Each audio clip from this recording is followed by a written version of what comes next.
కథ పేరు సింహబలుడు. రామాపురంలో సింహబలుడు అనే పొట్టివాడు ఉండేవాడు. వాడు విలువిద్య, కత్తిసాము నేర్చుకున్నాడు. కానీ పొట్టిగా ఉండటం చేత రాజుగారి కొలువులో వాడికి ఉద్యోగం లభించలేదు. దానితో వాడు ఏ పని లేక సోమరిగా మారాడు.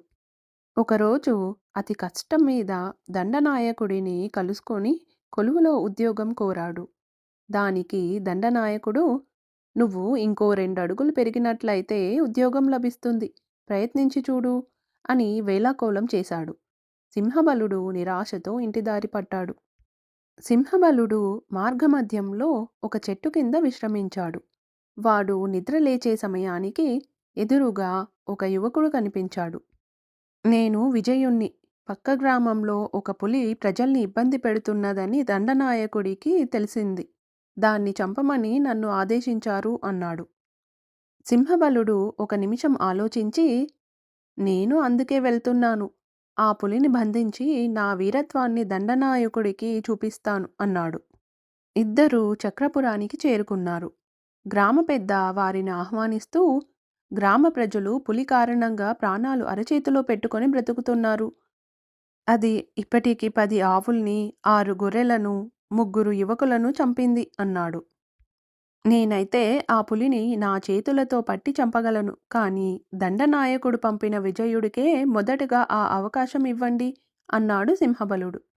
వాడు గ్రామస్తులు పెట్టిన ఫలహారాలు శుభ్రంగా తిని వారు ఇచ్చిన వసతిలో నిద్రపోయాడు. విజయుడు ఒక ఆవును చెట్టుకు కట్టి సమీపంలో గల మరొక చెట్టుపై విల్లుతో పులి కోసం ఎదురు చూడసాగాడు. కానీ పులి రాలేదు. ఈ విధంగా 3 రోజులు గడిచాయి.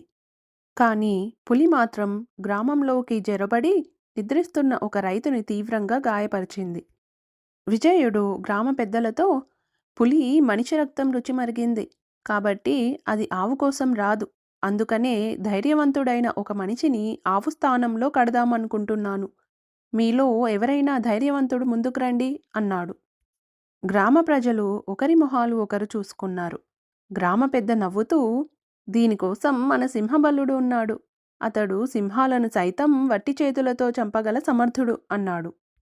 తనను పులికి ఎరగా కట్టడానికి వచ్చారని తెలిసి సింహబలుడికి పై ప్రాణాలు పైనే పోయాయి. "నాకు అవమానం జరిగింది. ఒక మహావీరుడిని ఆవు స్థానంలో కడతారా?" అంటూ అరిచాడు.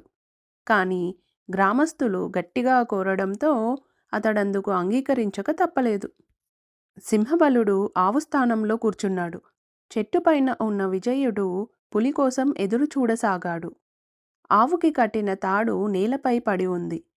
సింహబలుడు కొన్ని గులకరాళ్ళను ఏరుకొని చెట్టుపై ఉన్న విజయుడిని గురి చూసి కొట్టసాగాడు. విజయుడు, "ఎందుకు రాళ్ళు విసురుతున్నావు?" అని కోపంగా అన్నాడు. "నీకేం, చెట్టు మీద హాయిగా ఉన్నావు. నువ్వు నిద్రపోతే నేను ఏమైపోవాలి?" అన్నాడు సింహబలుడు. విజయుడు చెట్టు మీద నుండి కిందికి దిగి ఆవుకి కట్టిన తాడును సింహబలుడి నడుంకి చుట్టి, "పులి చేతిలో చావు తర్వాత విషయం. సరిగ్గా ఉండకపోతే ముందుగా నా చేతిలోనే చావగలవు" అన్నాడు. విజయుడు చెట్టుపైకి చేరి పులి కోసం ఎదురు చూడసాగాడు. సింహబలుడు మాత్రం అరవడం, రాళ్ళు విసరటం, పాటలు పాడటం మానలేదు. అర్ధరాత్రి సమయంలో ఇద్దరూ నిద్రలోకి జారుకున్నారు. పులి నెమ్మదిగా సింహబలుడిని సమీపించింది.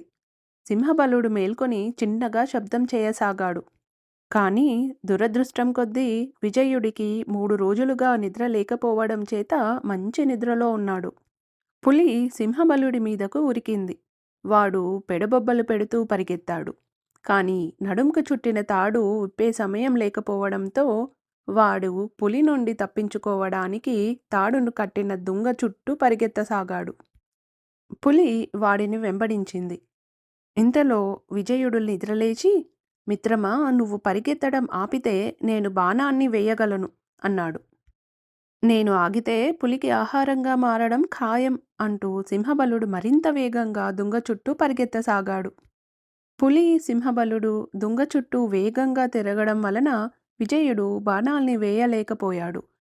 కానీ సింహబలుడికి కట్టిన తాడు పులి కాళ్ళ మధ్యలో పడటంతో దాని వెనుక 2 కాళ్ళు తాళ్ళ మధ్యలో చిక్కుకున్నాయి.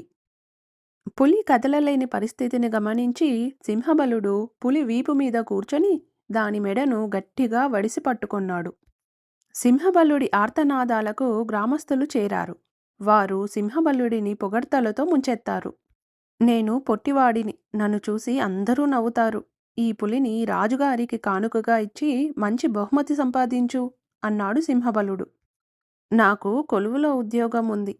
పైగా నీవే దానిని బంధించావు. దీనితో నువ్వు కొలువులో చేరవచ్చు అని విజయుడు సింహబలుడిని ఒప్పించాడు. సింహబలుడు రాజధానికి చేరుకొని మహారాజుకు పులిని కానుకగా ఇచ్చాడు. మంత్రి లేచి, ప్రభూ, ఈ పొట్టివాడు పులిని బంధించడం విచిత్రంగా ఉంది. ఎవరైనా సాక్షులు ఉంటే బావుండు అన్నాడు. మంత్రి మాటలు సింహబలుడికి అవమానకరంగా తోచాయి. నేను ఈ పులిని బంధించాను అనడానికి విజయుడు సాక్ష్యం. అతను మీ కొలువులోనే పనిచేస్తున్నాడు అన్నాడు. మంత్రి పగలబడి నవ్వుతూ, మన కొలువులో విజయుడు అనేవాడెవ్వడూ లేడు అన్నాడు. మహారాజు లేచి నిలబడ్డాడు. వెంటనే నవ్వులు ఆగిపోయాయి. అప్పుడు మహారాజు మాట్లాడుతూ, నేనే ఆ విజయుణ్ణి. ఇతడు తనను చంపడానికి వచ్చిన పులిని సైతం చంపకుండా దానిపై దయ చూపించాడు. కానీ ఇంత ఉన్నత స్థానంలో ఉన్న మనం అభినందించవలసిన ఇతడిని అవమానిస్తున్నాం అన్నాడు. రాజు సింహబలుడిని దండనాయకుడిగా నియమించాడు. సింహబలుడు రాజు నమ్మకాన్ని వమ్ము చేయకుండా మంచి పేరు తెచ్చుకున్నాడు.